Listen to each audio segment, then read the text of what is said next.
আজকে আমরা রান্না করব বেলে মাছ সর্ষে বাটা।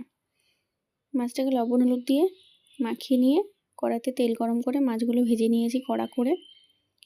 মাছ ভাজা তেলের মধ্যে একটা শুকনো লঙ্কা, অল্প কালো জিরে ফোড়ন দিয়ে টমেটো কুচি দিয়ে একটু ভেজে সর্ষে কাঁচা লঙ্কা বেটে নিয়েছিলাম সেটাকে দিয়ে হলুদ দিয়ে ভালোভাবে কষিয়ে নিয়েছি।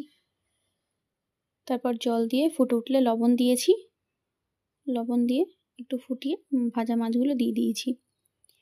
নামানোর আগে গোলমরিচ গুঁড়ো আর কিছুটা ধনিয়া পাতা দিয়ে নামিয়ে নিয়েছি। ভিডিওটা যদি ভালো লেগে থাকে তো একটা লাইক করবেন, শেয়ার করবেন, কমেন্ট করবেন, চ্যানেলটাকে সাবস্ক্রাইব করবেন। ধন্যবাদ ভিডিওটা দেখার জন্য।